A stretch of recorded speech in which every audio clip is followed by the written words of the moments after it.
அஸ்ஸலாமு அலைக்கும்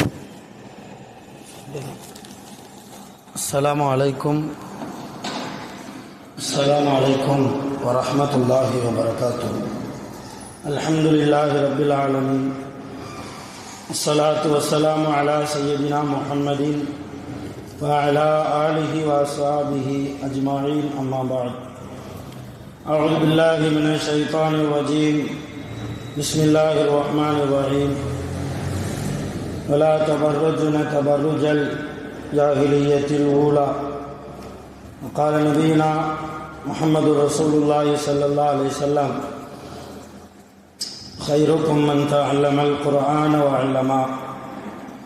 எல்லா புகழும் அல்லாஹ் ஒருவனுக்கே உரித்தாகுக. அல்லாஹ்வின் சாந்தியும் சமாதானமும் நபிகள் நாயகம் ஸல்லல்லாஹு அலைஹி வஸல்லம் அவர்கள் மீதும் அவர்களுடைய பாக்கியமான குடும்பத்தார்கள், சஹாபா பெருமக்கள், தாபிஈன்கள், தபா தாபிஈன்கள் நம் அனைவர்கள் மீதும் என்றென்றும் நின்று நிலவட்டுமாக. ஆமீன். எல்லாம் வல்ல அல்லாஹ்வின் ரஹ்மத்தும் மேலான மக்ஃபிரத்தும் நம் அனைவர்கள் மீதும் முழுமையாக வந்து சேரட்டுமாக. ஆமீன். சங்கையான பெரியோர்களே, தாய்மார்களே, சகோதரிகளே, அல்லாஹ்வின் மகத்தான பேர் அருளினால் அல்லாஹை பற்றியும் அல்லாஹ்வுடைய ரசூலை பற்றியும் ஈமான் இஸ்லாத்தை பற்றியும் முழுமையாக தெரிந்து கொள்வதற்கு நாமெல்லாம் இங்கே அமர்ந்திருக்கிறோம். ரப்பு சுப்ஹானஹு வ தஆலா இந்த மஜ்லிஸை முழுமையாக கபூல் செய்வானாக. ஆமீன். உண்மையான தாய்மார்களே, சகோதரிகளே, சென்ற வாரம் இஸ்லாமிய பெண்களிடத்தில் ஈமான் எப்படி இருக்க வேண்டும், நம்முடைய ஈமான் எப்படி இருக்கிறது, சஹாபியத்து பெண்களுடைய ஈமான் எப்படியெல்லாம் இருந்தது என்பதை பற்றி சில விஷயங்களை நாம் அறிந்து கொண்டோம்.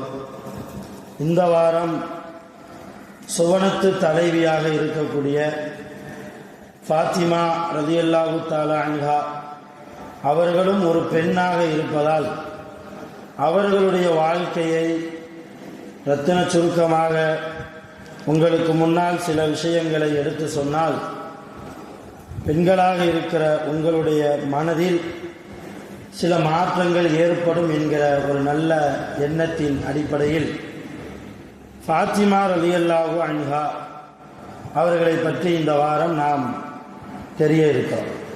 அருமையான தாய்மார்களே, சகோதரிகளே, எப்படி உலகத்தில் உள்ள எல்லா மனிதர்களுக்கும் நபிகள் நாயகம் ஸல்லல்லாஹு அலைஹி வஸல்லம் அவர்கள் ஒரு அழகான முன் மாதிரியாக இருக்கிறார்களோ அதே போன்று எல்லா பெண்களுக்குமான முன்மாதிரி அன்னை ஃபாத்திமா ரலியல்லாஹு அன்ஹா.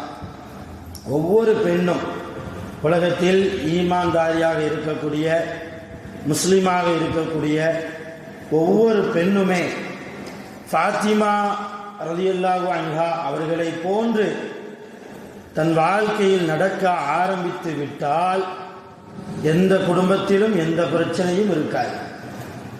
அதே நேரத்தில் அல்லாஹ்வுடைய திருப்தி அடைந்த பெண்களாக எல்லா பெண்களும் மாறுவார்கள் என்பதுதான் நிதர்சனமான உண்மை.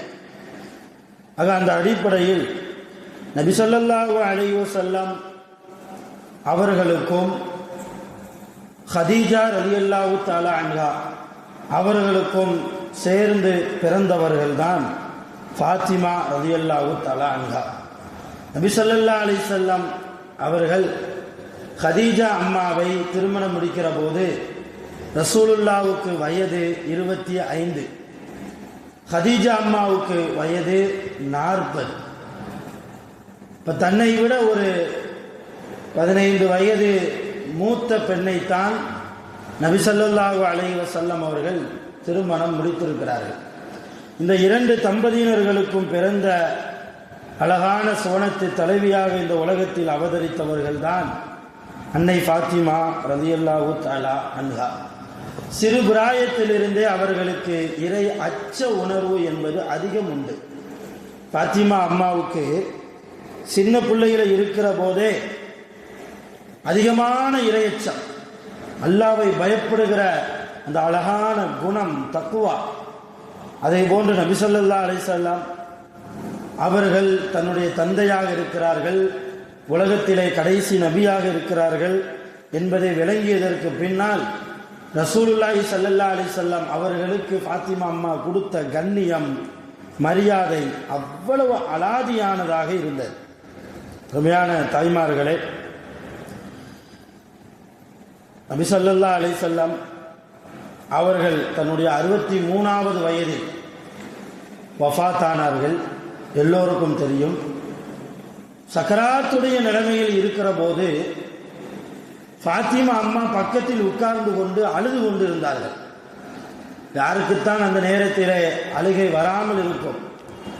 சாதாரணமாக நம்முடைய குடும்பத்தில் உள்ள தந்தையோ தாயோ கணவரோ பிள்ளையோ யாரோ ஒருவர் திடீரென்று மரணித்து விட்டார் என்றால், அல்லது உயிர் போகிற நிலைமை இருக்கிறது என்கிற செய்தியை கேள்விப்பட்ட மாத்திரத்திலேயே நாம் துடிதுடித்து போகிறோம். ஃபாத்திமா ரலியல்லாஹு அன்ஹா அவர்களும் ஒரு பெண் தானே. நபி ஸல்லல்லாஹு அலைஹி வஸல்லம் அவர்கள் படுகிற கஷ்டம், சக்கராத்துடைய நிலைமையில் அவர்களால் சரியாக பேச முடியவில்லை, நபி அவர்களால் சரியாக எழுந்து நிற்க முடியவில்லை, நபி அவர்களால் சரியாக உட்காரக்கூட அவர்களுக்கு முடியவில்லை, ரசூலுல்லாவுக்கு சரியாக சாப்பிட முடியவில்லை, தண்ணீர் குடிக்க முடியவில்லை. ஆயிஷா ரலியல்லாஹு அன்ஹா அவர்களுடைய மடியிலே நபி ஸல்லல்லாஹு அலைஹி வஸல்லம் அவர்கள் தன்னுடைய தலையை வைத்து படுத்து கொண்டிருக்கிற அந்த சக்கராத்துடைய நிலைமையில் பக்கத்தில் இருந்து கொண்டு ஃபாத்திமா ரலியல்லாஹு அன்ஹா அழுது துடித்து கொண்டிருக்கிறார்கள். என் தந்தையே, அல்லாஹ்வுடைய நேசராக இருக்கக்கூடிய உங்களுக்கே இந்த நிலைமையா? அல்லாஹ் உங்களுடைய இறுதி முடிவை நல்ல முடிவாக ஆக்க வேண்டுமே என்கிற பிரார்த்தனையோடு மிகவும் வருத்தத்தோடு கண்ணீர் வடித்து கொண்டிருக்கிற ஃபாத்திமா ரலியல்லாஹு அன்ஹா அவர்களை நபி ஸல்லல்லாஹு அலைஹி வஸல்லம் அவர்கள் தன்னுடைய கடை கண்ணால் பார்த்தபோது ஃபாத்திமா அம்மாவை கூப்பிட்டாங்க. அம்மா ஃபாத்திமா, என் பக்கத்தில் வாருமா, வந்து உட்காருமான்னு நாங்கள் ரசூலுல்லாஹ். ஃபாத்திமா ரலியல்லாஹு அன்ஹா ரசூலுல்லாஹ்வுக்கு பக்கத்தில் வந்து உட்கார ஃபாத்திமா அம்மாவுடைய காதிலே நபி ஸல்லல்லாஹு அலைஹி வஸல்லம் ஏதோ ஒரு செய்தியை சொல்கிறார்கள். அந்த செய்தியை கேட்ட மாத்திரத்திலேயே அழுது கொண்டிருந்த ஃபாத்திமா ரலியல்லாஹு அன்ஹா சிரிக்க ஆரம்பித்து விட்டார்கள். ஹதீஸிலே நாம் பார்க்கிறோம். அதுவரைக்கும் அத்தாவுடைய இறுதி முடிவை நினைத்து பார்க்க முடியாமல் அல்லாஹ்விடத்திலே மன்றாடி பிரார்த்தனை செய்து கொண்டு அழுது கொண்டிருந்த ஃபாத்திமா ரலியல்லாஹு அன்ஹா தன் அத்தா காதில் ஏதோ ஒரு ரகசியத்தை சொன்னதற்கு பின்னால் தன் அழுகையை நிப்பாட்டி விட்டு சிரிக்க ஆரம்பித்தார்கள். காலம் ஓடியது, ரசூலுல்லாஹும் வஃபாத்தாகி விட்டார்கள். சில நாட்கள் கழித்து இதை பற்றி ஆயிஷா ரலியல்லாஹு தஆலா அன்ஹா அவர்கள் ஃபாத்திமா அம்மாவை கூப்பிட்டு கேட்குறாங்க. அம்மா ஃபாத்திமா, உன்னுடைய தந்தை, என்னுடைய கணவர் சக்கராத்துடைய நிலைமையில் என் மடியில் இருந்து கொண்டுதான் அவர்களுடைய உயிர் போனது. அந்த நேரத்தில் நீ அழுது துடித்து கொண்டிருந்தாய். அழுது கொண்டிருந்த உன்னை ரசூலுல்லாஹ் பக்கத்தில் கூப்பிட்டு காதில் ஏதோ சொன்னார்களே, என்ன சொன்னார்கள்? அதை கேட்ட அடுத்த வினாடியே நீ சிரித்து விட்டாயே. அந்த நேரத்தில் சிரிப்பதற்கு உனக்கு அப்படி என்ன விஷயத்தை ரசூலுல்லாஹ் சொல்லிவிட்டார்கள், நீ சிரித்தாய் என்று ரசூலுல்லாஹி ஸல்லல்லாஹு அலைஹி வஸல்லம் அவர்களுடைய அருமை மனைவி துணைவி ஆயிஷா ரலியல்லாஹு தஆலா அன்ஹா அவர்கள் ஃபாத்திமா அம்மாவிடத்தில் கேட்டபோது ஃபாத்திமா அம்மா சொன்ன பதில், நான் அழுதுட்டு இருந்தேன், என்னை கூப்பிட்டு ரசூலுல்லாஹ் என்ன சொன்னாங்க தெரியுமா? அழாதே ஃபாத்திமா, அலா தபுக்கி, நீ ஒருபோதும் அழக்கூடாது, நீ அழாதே. நான் ஒரு விஷயத்தை உனக்கு சொல்லட்டுமா? நம்முடைய குடும்பத்தில் என்னுடைய இறப்புக்கு பின்னால் நீதான் முதலில் இறந்து போவாய். என்னுடைய வஃபாத்துக்கு பின்னால் என்னுடைய குடும்பத்தில், நம்முடைய குடும்பத்தில் நீதான் என்ன செய்வாய், எனக்கு பின்னால் அடுத்த மௌத்து உனக்கு தான் அப்படின்னு சொன்னார்கள். அதை பார்த்துத்தான் நான், அதை கேட்டதற்கு பின்னால் தான் நான் என்ன செய்தேன், சிரித்தேன் என்றார்கள் அன்னை ஃபாத்திமா. இப்போ இதில் இருந்து நம்ம என்ன புரிகிறோம்? அருமையான தாய்மார்களே, சகோதரிகளே, ஒரு கற்பனை செஞ்சு பார்ப்போமே. நம்ம வீட்டில் யாருக்காவது உடம்பு முடியாமல் சக்கராத்துடைய நிலைமையில இருக்கிற போது நம்ம அத்தாவோ நம்ம அம்மாவோ நம்ம மனைவியோ நம்முடைய கணவரோ யாரோ சக்கராத்துடைய நிலைமையில இருக்கும்போது பக்கத்தில் உட்கார்ந்து 2 சொட்டு கண்ணீர் வடித்து அழுது கொண்டு இருப்போம். அழுதுகிட்டு இருக்கிற நம்மளை கூப்பிட்டு அழாத, அடுத்த மௌத்து உனக்கு தான் அப்படின்னு நம்ம அம்மாவோ அத்தாவோ நம்மளை பார்த்து சொன்னா என்ன செய்வோம்? சிரிப்போமா? அவர் சக்கராத்துடைய நிலைமையில இருக்கிறார் என்பது கூட தெரியாத அளவுக்கு நாம் நம்முடைய கோபத்தை வெளிப்படுத்துவோம். சாவுற நிலைமையிலையும் கிளவிக்கு குசும்பப்பாரு என்றுதான் நாம் பேசுவோமே தவிர, அந்த நேரத்தில் ஃபாத்திமா ரலியல்லாஹு அன்ஹா எதை நினைத்து சிரித்தார்கள் தெரியுமா? என் தகப்பனாரை பிரிந்து நான் உலகத்தில் தனியாக வாழ முடியாது, நான் என்னுடைய உயிர் போனால்தான், நான் மரணித்து போனால்தான் என் தகப்பனாரை நான் சீக்கிரமாக சந்திக்க முடியும், என் ரப்பை நான் சீக்கிரமாக சந்திக்க முடியும். என் தகப்பனார் இல்லாத ஒரு உலகத்தில் நான் வாழ்வதற்கு எனக்கு சந்தோஷம் இல்லை என்ற அளவுக்கு அவர்களுடைய மனோநிலைமை போயிருக்கிறது என்றால், அருமையான தாய்மார்களே, நபி ஸல்லல்லாஹு அலைஹி வஸல்லம் அவர்கள் மீது ஃபாத்திமா அம்மா வைத்திருந்த அன்பு அவ்வளவு அலாதியான அன்பு. அதனால தானே சிரித்திருக்கிறார்கள். ரசூலுல்லாஹ் சொன்னதுபடியே நபி ஸல்லல்லாஹு அலைஹி வஸல்லம் அவர்கள் வஃபாத் ஆனதற்கு பின்னால் 1 வருடம் கழித்து ஃபாத்திமா அம்மாவும் என்ன செய்தார்கள்? உலகத்திலே தன்னுடைய 29வது வயதிலே ஃபாத்திமா அம்மா இறந்து போனார், வஃபாத் ஆகிவிட்டார். உலகத்தில் 30 வருஷம் கூட இல்லை, அதுக்கு 1 வருடம் கம்மி தான். 29 ஆண்டுகள் தான் உலகத்தில் சுவனத்து தலைவியாக நபி ஸல்லல்லாஹு அலைஹி வஸல்லம் அவர்களால் பெயர் சூட்டப்பட்டு உலகத்தில் வாழ்ந்திருக்கிறார்கள் அன்னை ஃபாத்திமா ரலியல்லாஹு அன்ஹா. அதோடு மாத்திரமல்ல, அன்பான தாய்மார்களே, சகோதரிகளே, எல்லா பெண்களுக்குமான முன்மாதிரியாக யாரை பின்பற்றினால் சுவனம் கிடைக்கும், யாரை போன்று வாழ்ந்தால், எந்த பெண்ணை போன்று வாழ்ந்தால் நீங்கள் சுவனத்தை அடைவீர்கள் என்றால் அப்படிப்பட்ட ஃபாத்திமா ரலியல்லாஹு அன்ஹா அவங்க உலகத்தில் வாழ்ந்த வருடம் 29 ஆண்டுகள். இந்த 29 ஆண்டுகளிலும் அல்லாஹ்வை நினைக்காத நாட்கள் இல்லை, அல்லாஹ்வை தொழாத நாட்கள் இல்லை, அல்லாஹ்வுக்கு பயப்படாத நாட்கள் இல்லை. அவர்களுடைய வாழ்க்கையிலே கணவனுடைய பேச்சுக்கு கட்டுப்பட்டு நடப்பதில் ஃபாத்திமா ரலியல்லாஹு தஆலா அன்ஹா அவர்கள் அவ்வளவு முதல் தரத்தில் இருந்தார்கள். கடைசி நேரம் ஃபாத்திமா அம்மாவுக்கு உயிர் பிரியக்கூடிய கடைசி நேரம், கடுமையான காய்ச்சல்.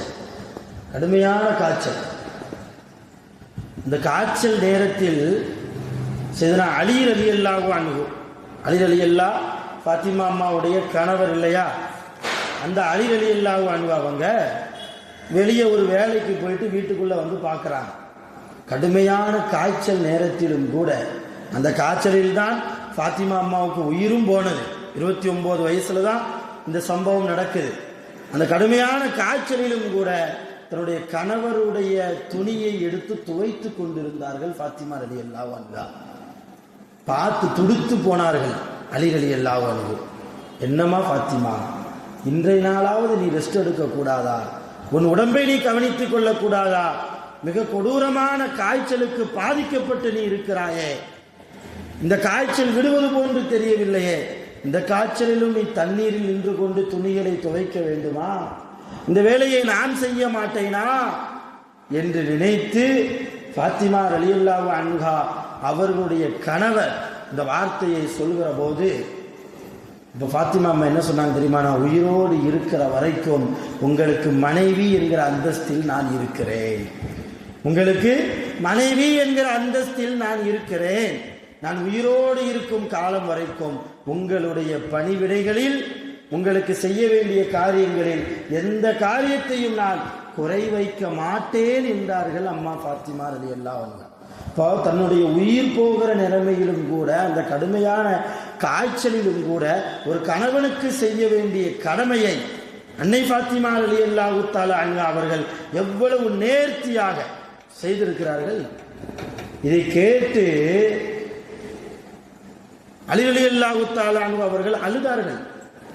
எப்படிப்பட்ட மனைவி அல்லாஹ் எனக்கு தந்திருக்கிறார், கடைசி நேரத்திலும் எனக்கு செய்ய வேண்டிய கடமையை செய்ய தவறாத ஒரு அழகான ஒரு பெண்மணியை, சுவனத்து தலைவியை அல்லாஹ் எனக்கு மனைவியாக கொடுத்திருக்கிறானே என்று நினைத்து அவர்கள் அழுகிறார்கள்.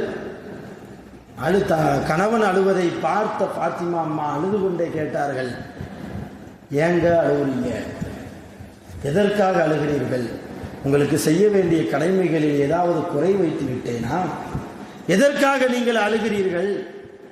அப்போ அழுகலியெல்லாம் சொன்னாங்க ஃபாத்திமா அம்மாவை பார்த்து, ஃபாத்திமா, உன்னை திருமணம் முடித்து இதுவரைக்கும் உன்னை நல்லபடியாக நான் பார்த்துக்கிட்டதே கிடையாது. சில நேரம் பசிக்கிறது, எனக்கு ஏதாவது சாப்பிட வாங்கிவிட்டு வாருங்களேன் என்று என்னிடத்தில் அன்போடு நீ பசியோடு கேட்ட நேரத்திலும் கூட உன்னுடைய பசியை போக்க முடியாத அளவுக்கு ஒரு ஆணாக நான் இருந்திருக்கிறேன்.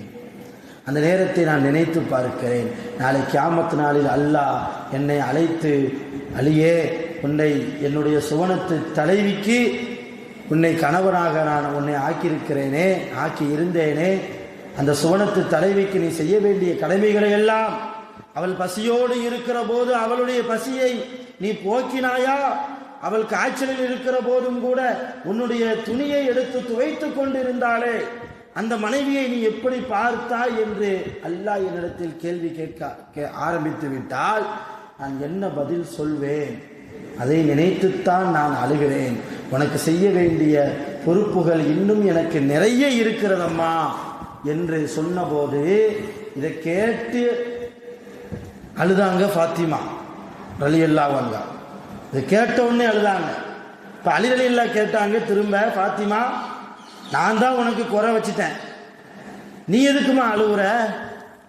நான் தானே ஒரு சரியான கணவனாக இல்லை, நீ எதற்காக அழுகிறாய்? இப்போ ஃபாத்திமா அம்மா சொன்னாங்க, என்னுடைய அத்தா ரசூலுல்லாஹி ஸல்லல்லாஹு அலைஹி வஸல்லம் என்னை உங்களுக்கு திருமணம் முடித்ததற்கு பின்னால் என்னைய தனியாக கூப்பிட்டு சில உபதேசங்கள் செய்தார்கள். அதில் ஒரு உபதேசம் என்ன தெரியுமா? அம்மா ஃபாத்திமா, உன்னை அலிக்கு நான் திருமணம் முடித்து கொடுத்து விட்டேன், நீ இப்பொழுது அலியுடைய மனைவியாக இருக்கிறாய். அலி மிக கோடீஸ்வரர் அல்ல, பணக்காரர்லாம் இல்லை, அன்றாட காட்சி தான். அன்றைக்கு சம்பாதிப்பார், சாப்பிடுவார், அவ்வளவுதான். எந்த சூழ்நிலையிலும் உன் கணவரிடத்தில் எனக்கு அது வேண்டும் இது வேண்டும் என்று கேட்டு விடாதே. உன்னுடைய கணவரிடத்தில் எனக்கு அது வேண்டும் இது வேண்டும் என்று நீ கேட்டு விடாதே. நீ கேட்டு அவர் உனக்கு வாங்கி தந்து விட்டால் அல்ஹம்துலில்லாஹ், பரவாயில்லை. ஆனால் ஒருவேளை நீ கேட்டு அவரால் வாங்கி தர முடியவில்லை என்றால் அவருடைய மனம் காயப்படும், அவருடைய மனம் கஷ்டப்படும். ஏனென்றால் அலியை நான் வளர்த்திருக்கிறேன் என்றார்கள் ஸல்லல்லாஹு அலைஹி வஸல்லம். நபி ஸல்லல்லாஹு அலைஹி வஸல்லம் அவர்கள் அலி ரலியல்லாஹு அன்ஹு அவர்கள் குழந்தை பருவத்தில் இருக்கிற போது ரசூலுல்லாஹ் தான் அலி ரலியல்லாஹுவை தூக்கிட்டு போய் என்ன செஞ்சாங்க, வளர்த்தாங்க. இப்போ நான் வளர்த்த பிள்ளை உன்னை நான் எப்படி வளர்த்தேனோ அதே போன்றுதான் என்னுடைய மருமகன் அலி. ஒரு முறையில் ரசூலுல்லாஹ்வுக்கு அலி ரலியல்லாஹு தம்பி வேணும், சச்சா மகன் அபூ தாலிபுடைய மகன் அலி. அப்போ என்னுடைய தம்பியை உனக்கு திருமணம் முடித்து கொடுக்கிறேன், திருமணம் முடிந்து விட்டது, அது வேணும் இது வேணும்னு கேட்காத. கேட்டு வாங்கி தந்துட்டா பிரச்சனை இல்லை, வாங்கி தராம விட்டுட்டா அவர் மனசு காயப்படும். எந்த ஒரு பெண் தன் கணவனுடைய மனம் காயம்படும்படியாக அளவுக்கு நடந்து கொள்கிறாளோ அவளை அல்லாஹ்வுக்கு பிடிக்காது. அல்லாஹ்வுக்கு எந்த பெண்ணை பிடிக்கவில்லையோ அந்த பெண்ணை எனக்கும் பிடிக்காது.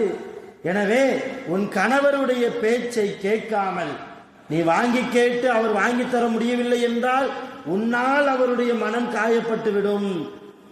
அப்போ உன் கணவருடைய மனம் காயப்படுவதற்கு நீ காரணமாக இருக்கிறாய். அப்படி காரணமாக இருந்து அல்லாஹ்வுக்கு பிடிக்காத, எனக்கு பிடிக்காத ஒரு பெண்ணாக நீ ஆகிவிட வேண்டாம் என்றுதான் என்னுடைய தந்தை எனக்கு சொல்லி என்னை உங்களுக்கு திருமணம் முடித்து கொடுத்தார்கள். என்றைக்கோ நான் கேட்டிருப்பேன் உங்களிடத்தில், எனக்கு அது வேணும் இது வேணும்னு சொல்லி. அதை நினைச்சு இன்னைக்கு அழுகுறீங்களே. பாத்திமா, உனக்கு சரியான கணவனாக நான் இல்லையே, நிறைய நேரத்தில் நீ கேட்டும் உனக்கு வாங்கித்தர முடியாத அளவுக்கு அல்லவா மிக மோசமான கணவனான அல்லவா நான் நடந்திருக்கிறேன் என்று நினைத்து நீங்கள் அழுகிறீர்களே, உங்கள் மனம் காயப்பட்டு விட்டதே. உங்கள் மனம் காயப்பட்டதற்கு நான் அல்லவா ஒரு காரணமாக இருந்து விட்டேன். என்னை எப்படி அல்லாஹ்வுக்கு பிடிக்கும்? அல்லாஹ்வுடைய ரசூலாக இருக்கக்கூடிய என்னுடைய அத்தாவுக்கு எப்படி என்னை இனிமேல் பிடிக்கும்? நான் இனிமேல் தைரியமாக சுவனத்து தலைவியாக எப்படி நான் கியாமத்திலே பொறுப்பேற்பது? அதை நினைத்துத்தான் நானும் அழுகிறேன் என்றார்கள் ஃபாத்திமா ரலியல்லாஹு அன்ஹா. இப்போ எப்படிப்பட்ட அழகான குடும்பம் பார்த்தீங்களா? ஒரு கணவர் தன் மனைவிக்கு செய்ய வேண்டிய கடமையை சரியா செய்ய முடியலையே. மனைவி கடுமையான காய்ச்சலில் கூட நம்முடைய துணியை எடுத்து துவைக்கிறாளே. இப்படிப்பட்ட மனைவியை நம்ம தங்க தட்டில் வச்சு அல்லவா தாங்கியிருக்க வேண்டும். அதை நினைச்சு அழுகிற கணவன், கணவனுடைய மனதை என்றைக்கோ ஒரு நாள் நம்முடைய ஆசையை கேட்டு அதை செஞ்சு கொடுக்க முடியலையே என்று சொல்லி நம்முடைய கணவரை கஷ்டப்படுத்தி விட்டோமே என்று நினைத்து அழக்கூடிய மனைவி. இதுதான் இஸ்லாமிய குடும்பம். ரம்யான தாய்மார்களே, சகோதரிகளே, இதுதான் இஸ்லாமிய குடும்பம். உங்கள் கணவன் ஏதாவது ஒரு கடினத்தில் இருந்தால் நீங்கள் தோள் கொடுக்க வேண்டும். அவருடைய மன கஷ்டங்களுக்கு ஒருபோதும் ஒரு மனைவியாக எந்த சூழ்நிலையிலும் நீங்கள் ஒரு காரணமாக ஆகிவிடக் கூடாது என்கிற மிக முக்கியமான படிப்பினை ஃபாத்திமா ரலியல்லாஹு அன்ஹா அவர்களுடைய வாழ்க்கையிலிருந்து நீங்கள் பெற வேண்டும். வெட்கத்தின் பிறப்பிடம் ஃபாத்திமா. இன்னைக்கு நிறைய பெண்கள்கிட்ட காண முடியாத ஒரு தன்மை வெட்கம். வெட்கம் என்றாலே நினைவுக்கு வருவது பெண்கள் தான். ஆண்களுக்கு வெட்கம் இல்லை அஜரத் அப்படின்னா ஆண்களுக்கும் வெட்கம் உண்டு. ஆண்களும் வெட்கப்பட வேண்டும், பெண்களும் வெட்கப்பட வேண்டும். வெட்க உணர்வு இந்த மனித சமூகத்திற்கு அல்லாஹ் கொடுத்த மிகப்பெரிய கிஃப்ட். வெட்கம் இல்லைன்னா தரம் கெட்டு போய்விடுவோம். ஆண்களும் சரி பெண்களும் சரி தவறான பாதையில் போய்விடுவோம். இப்போ இந்த வெட்க உணர்வு இன்றைக்கு பெண்களிடத்தில் நிரம்ப இருக்கிறதா அல்லது ஆண்களிடத்திலாவது இருக்கிறதா? அந்நிய பெண்களோடு இன்றைக்கு அந்நிய ஆண்கள் பேசுவதும், அந்நிய ஆண்களோடு நின்று கொண்டு நடுத்தெருவிலே வீதியிலே பெண்கள் நின்று பேசுவதும் இன்னைக்கெல்லாம் அது ரொம்ப சர்வ சாதாரணமா சகஜமா ஆயிப்போச்சு. உலகத்தில் யார் எப்படி வேண்டாலும் வாழலாம். ஆனால் ஒரு இஸ்லாமிய பெண்ணும் ஒரு இஸ்லாமிய ஆணும் மார்க்கம் எப்படி சொல்லி இருக்கிறதோ அதன்படித்தான் வாழ வேண்டும். அல்லாஹ் சொல்றான். யாரை பார்த்து தெரியுமா? ரசூலுல்லாவுடைய மனைவிமார்களை பார்த்து சொல்கிறான். ரசூலுல்லாவுடைய மனைவிமார்கள் நமக்கெல்லாம் தாய்மார்கள். ரசூலுல்லாவுடைய மனைவிமார்கள் நமக்கெல்லாம் தாய்மார்கள். அப்படிப்பட்ட நம்முடைய அம்மாக்களை பற்றி அல்லாஹ் குர்ஆனிலே எச்சரிக்கை செய்து அல்லாஹ் சொல்கிறான். யா நிசா அன் நபி, ஓ நபியினுடைய மனைவிமார்களே, லஸ்துன்ன கஅஹதின் மினன் நிசா, மற்ற பெண்களை போன்று நீங்கள் சாதாரணமான பெண்கள் அல்ல. எனவே பலா தபர்ருஜ்ன தபர்ருஜல் ஜாஹிலியத்தில் உலா, தெருவில் வந்து அறியாமை காலத்தில் பெண்கள் வாழ்ந்தது போன்று அந்நிய ஆண்கள் பார்க்கும் விதத்தில் நீங்கள் தெருவில் வந்து நிற்காதீங்க, வீதியிலே சுற்றி திரியாதீர்கள் என்று அல்லாஹ் கண்டிஷன் போடுகிறான். யாருக்கு? ரசூலுல்லாவுடைய மனைவிமார்களுக்கு. ரசூலுல்லாவுடைய மனைவிமார்கள் கெட்டவங்க அப்படின்னு நம்மளால சொல்ல முடியுமா? அப்படி சொன்னா ஒரு பரிபூர்ணமான ஈமான்தாரியாக நம்ம இருக்க முடியுமா? நம்முடைய தாயை பற்றியே நம்ம குறை சொல்வோமா? அப்ப அப்படிப்பட்ட ஒழுக்க சீலர்களாக வெட்கத்தின் பிறப்பிடமாக வாழ்ந்து மறைந்த ரசூலுல்லாவுடைய மனைவிமார்களை பற்றி அல்லாஹ் குர்ஆனிலே எச்சரிக்கை செய்து பேசியிருக்கிறார். இப்ப ரசூலுல்லாவுடைய மனைவிமார்களுக்கே வீட்டை விட்டு வெளியே வராதிங்க, வீட்டுக்குள்ளே இருங்க, வீதிக்கு வந்து அறியாமை காலத்து பெண்களை போன்ற நீங்களும் என்ன செய்ய வேண்டாம், சுற்றி திரிய வேண்டாம் என்று அல்லாஹ் ரசூலுல்லாவுடைய மனைவிமார்களுக்கே எச்சரிக்கை செய்திருக்கிறான் என்றால் அப்ப நாமெல்லாம் எப்படி இருக்கணும்? வீதிக்கு வரலாமா? தெருவில் நிற்கலாமா? தெருவில் நின்று கொண்டு இவர் என்னுடைய மாமன், இவர் என்னுடைய மச்சான், இவர் என்னுடைய பக்கத்து வீட்டுக்காரர் என்றெல்லாம் அடுத்த ஆண்களோடு பேசலாமா? அல்லது பேசுவதை தூர விட்டு விடுவோம், சும்மாவாவது வரலாமா? அந்நிய ஆண்கள் அடிக்கடி போகக்கூடிய இடத்தின் பக்கம் ஒரு இஸ்லாமிய பெண் வந்து நிற்கலாமா? அவருடைய ஆடை எப்படி இருக்க வேண்டும்? ஒரு இஸ்லாமிய பெண்ணுடைய ஆடை எப்படி இருக்க வேண்டும்? நாம் எப்படி இன்றைக்கு ஆடைகளை உடுத்துகிறோம்?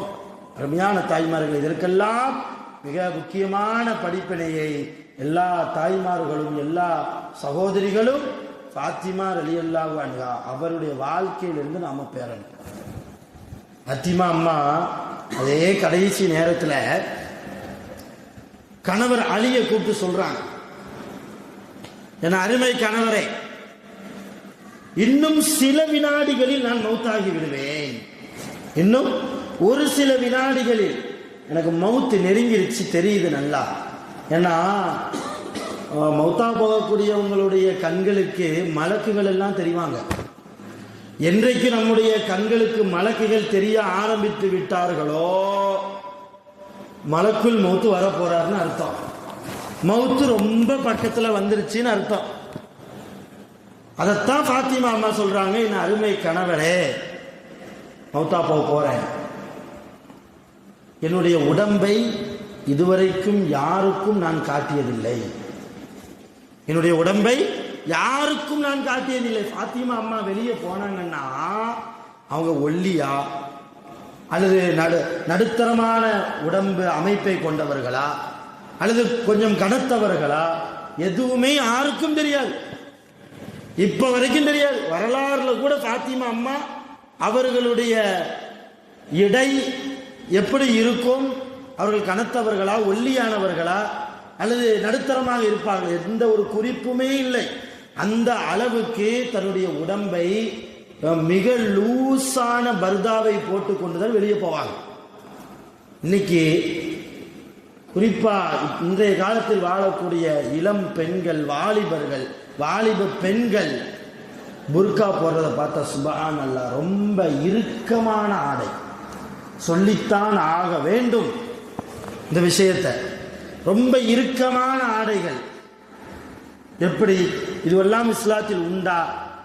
அந்த இறுக்கமான ஆடைகளை நம்முடைய பெண்களுக்கு வாங்கி கொடுப்பது பெற்றோர்களாக இருக்கக்கூடிய நாம் தானே. அருமையான தாய்மார்களை யோசிக்கணும். ஃபாத்திமா அம்மா வெளியே போனாங்கன்னா அவங்க உடம்பு அமைப்பு எப்படி இருக்கும் என்பது யாருக்கும் தெரியாது.